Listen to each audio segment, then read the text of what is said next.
और इस वीडियो में मैं आपको बताने वाला हूं यूपी पुलिस कांस्टेबल भर्ती 2023-2024 ऑनलाइन फॉर्म को कैसे फिल करना है। गाइस यहां पर आपको इस वीडियो को दोबारा से बना करके बताया जा रहा है क्योंकि अभी 2024 स्टार्ट हो चुका है। तो 2024 में आप इस फॉर्म को कैसे भरेंगे, किन किन चीजों का आपको फॉर्म भरते समय ध्यान रखना है, इसके अलावा जो आपके सामने पेमेंट करने में प्रॉब्लम आ रही है उसका सोल्यूशन क्या है वो आपको यहाँ पर इस वीडियो में दिया जाएगा। तो नए सिरे से आपको इस फॉर्म को भर करके इस वीडियो में दिखाया जाएगा, जहां पर आपके सामने जो प्रॉब्लम्स आ रही है वो सभी प्रॉब्लम्स का हल क्या है वो भी दिया जाएगा। इसलिए आप वीडियो को बिना स्किप किए पूरा देखिए और कोई भी आपसे यहां पर मिस्टेक नहीं होगी। तो चलिए शुरू करते हैं। गाइज अगर आपने अभी तक वीडियो को लाइक नहीं किया तो पहले तो लाइक कर दो, एंड अगर आप चैनल के ऊपर नए हैं तो चैनल को सब्सक्राइब करके बेल आइकन ऑन कर लो, क्योंकि आपको टाइम टू टाइम इसके बारे में बाकी सभी अपडेट दिए जाएंगे। ओपन करेंगे, आपके सामने वेबसाइट आ जाएगी। यहाँ पर आने के बाद में आपको अप्लाई ऑनलाइन पर क्लिक करना है।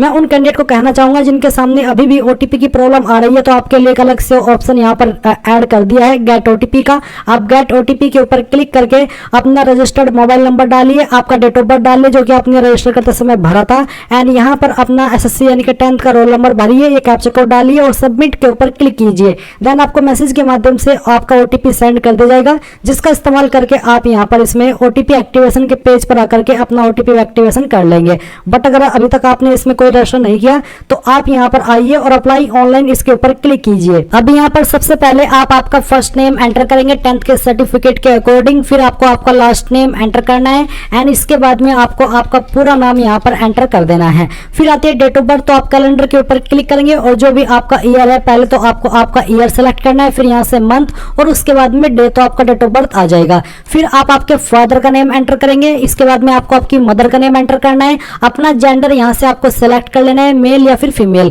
फिर आप आपका मोबाइल नंबर एंटर करेंगे, मोबाइल नंबर को दोबारा डाल करके वेरीफाई करेंगे, अपना आधार नंबर एंटर करेंगे, एंड फिर आपको आपकी ईमेल आईडी एंटर करनी है, ईमेल आईडी को दोबारा डाल करके वेरीफाई कर देना है।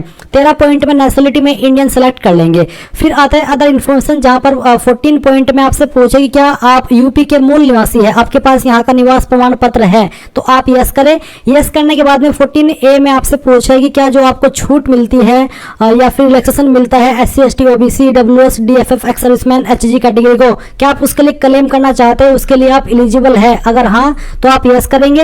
एंड यस करने के बाद में यहाँ पर फिर आपको मूल निवास प्रमाण पत्र निर्गत करने वाले उत्तर प्रदेश राज्य का पदाधिकारी उसका नाम बताना है। नाम कह लीजिए कि उसकी पोस्ट। तो बेसिकली इनमें से कौन सी पोस्ट के अधिकारी ने आपका मूल निवास प्रमाण पत्र जारी किया है। यह सर्टिफिकेट नॉर्मली आपका district magistrate, additional district magistrate, sub divisional magistrate और तहसीलदार के द्वारा जारी किया जाता है। तो जो आपका निवास प्रमाण पत्र है वो आपको एक बार चेक करना है। उसमें आपको नीचे की तरफ जहां पर मोहर लगी हुई होती है वहीं पर देखने को मिलेगा कि आपके कौन से पोस्ट के अधिकारी ने आपका सर्टिफिकेट जारी किया है, और फिर उसकी पोस्ट को आपको यहां से सिलेक्ट कर लेना है।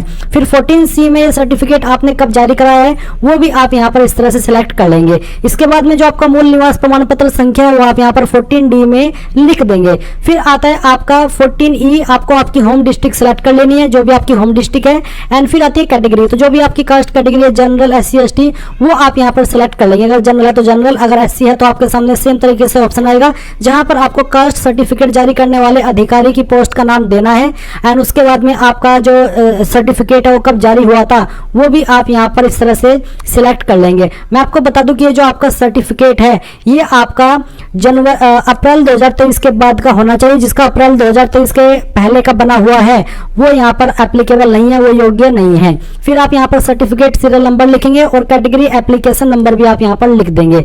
फिर आता है 16 पॉइंट, क्या फ्रीडम फाइटर है, यानी कि फ्रीडम फाइटर की फैमिली से बिलोंग करते हैं, अगर हाँ तो यस, नहीं तो आपको नो करना है। 17 पॉइंट है कि क्या आप उत्तर प्रदेश राज्य सरकार के कर्मचारी है और आपके पास आवश्यक प्रमाण पत्र है, अगर है तो यस, नहीं तो आप नो करेंगे। क्या आपने होमगार्ड में न्यूनतम 3 वर्ष की सेवा की है, अगर आपने की है तो यस करिएगा, नहीं तो यहाँ पर भी आपको नो करना है। क्या आप एक भूतपूर्व सैनिक है, अगर है तो यस, नहीं तो आप नो करेंगे। फिर आती है आपकी क्वालिफिकेशन की जानकारी। तो सबसे पहले आप यहाँ पर हाई स्कूल बोर्ड का नाम लिखेंगे कि आपने 10वीं किस बोर्ड के द्वारा की है, उस बोर्ड का नाम आप लिख देंगे, किस महीने और किस साल के अंदर आपने पास की है। पहले आपको यहाँ पर आपका महीना सेलेक्ट करना है और फिर किस साल के अंदर आपने पास की है वो साल भी आप सेलेक्ट कर लेंगे और इसको डन कर देंगे। रिजल्ट स्टेटस में पास सेलेक्ट करेंगे एंड देन आपको यहाँ पर 10th का रोल नंबर एंटर करना है, जो भी आपका रोल नंबर है। इसके बाद सर्टिफिकेट, मार्कशीट, सीरियल नंबर आपको यहाँ पर एंटर कर देना है। इसके बाद आपको सेम वे में 12वीं की जानकारी देनी है। तो आपने 12वीं किस बोर्ड से की है उस बोर्ड का नाम आपको यहाँ पर लिख देना है।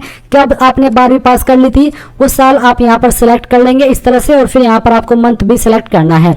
इसके बाद गाइज आप यहाँ पर देखेंगे रिजल्ट स्टेटस, तो आप इसमें पास करेंगे एंड इसके बाद फिर आपको 12वीं का रोल नंबर लिखना है और 12वीं का जो मार्कशीट सीरियल नंबर है या फिर मार्कशीट सर्टिफिकेट नंबर है वो आप यहाँ पर लिख देंगे।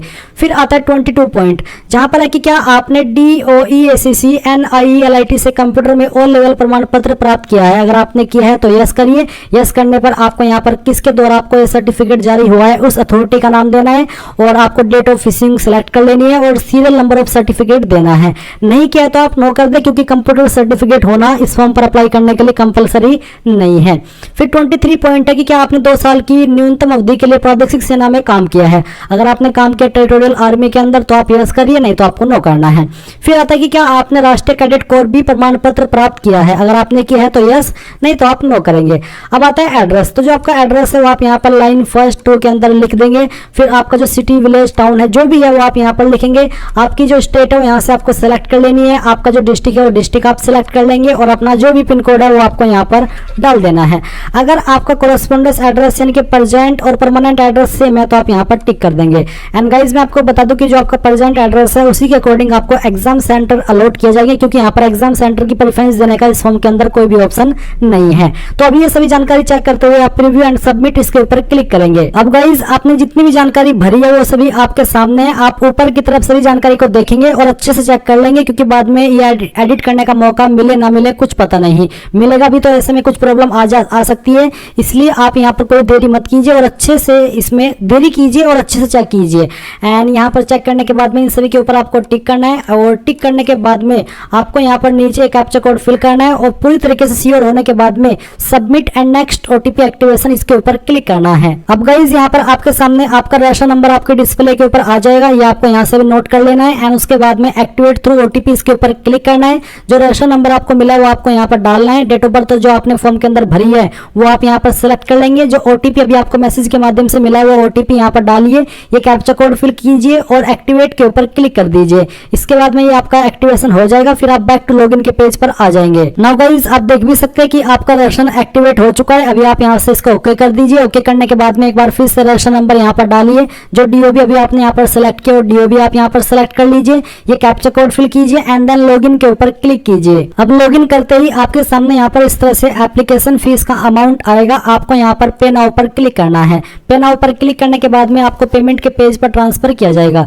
तो अभी गाइज यहाँ पर हम आते हैं पेमेंट के पेज पर और पेमेंट के पेज पर आने के बाद में आपको यहाँ पर अपनी एप्लीकेशन फीस जमा करने के जो विकल्प है वो मिल जाएंगे। फीस आप यहाँ पर क्रेडिट, डेबिट या फिर प्रीपेड कार्ड के माध्यम से जमा कर सकते हैं, इंटरनेट बैंकिंग या फिर UPI। तो कोई भी एक माध्यम आप यहाँ पर सिलेक्ट कर ले और अपनी एप्लीकेशन फीस को जमा कर दे। जैसे ही आप अपनी एप्लीकेशन फीस जमा कर देंगे आपको इसी वेबसाइट पर रिडायरेक्ट कर दिया जाएगा। मैं आपको बता दूं कि जब आप फीस को जमा कर रहे हो और आपकी फीस अकाउंट से कट हो जाती है बट यहाँ पर अपडेट नहीं होती, कोई एरर आ जाता है, तो ऐसे में गाइज आपको 24 से 48 घंटे का वेट करना है उसको अपडेट होने के लिए। ऐसा नहीं जल्दबाजी मत कीजिए कि आपने दोबारा से फिर से फीस जमा कर दी। तो ऐसे में क्या होगा, मान लीजिए आपकी दूसरी बार की फीस जमा अपडेट हो गई तुरंत के तुरंत, तो फिर जो आपकी पहले वाली फीस है वो आपको वापस नहीं की जाएगी। पर अगर आपने 24 से 48 घंटे का वेट किया, इस समय के अंदर अगर आपको आपकी फीस ना तो रिफंड हुई ना अपडेट हुई, तो तब जाकर के आप दोबारा फीस जमा कर सकते हैं। बट ऐसा होता नहीं है, इतने टाइम के अंदर या तो आपकी फीस अपडेट हो जाती है या फिर वो रिफंड कर दी जाती है। तो मैंने आपको दोनों सिनेरियो बता दिया कि क्या रहेगा।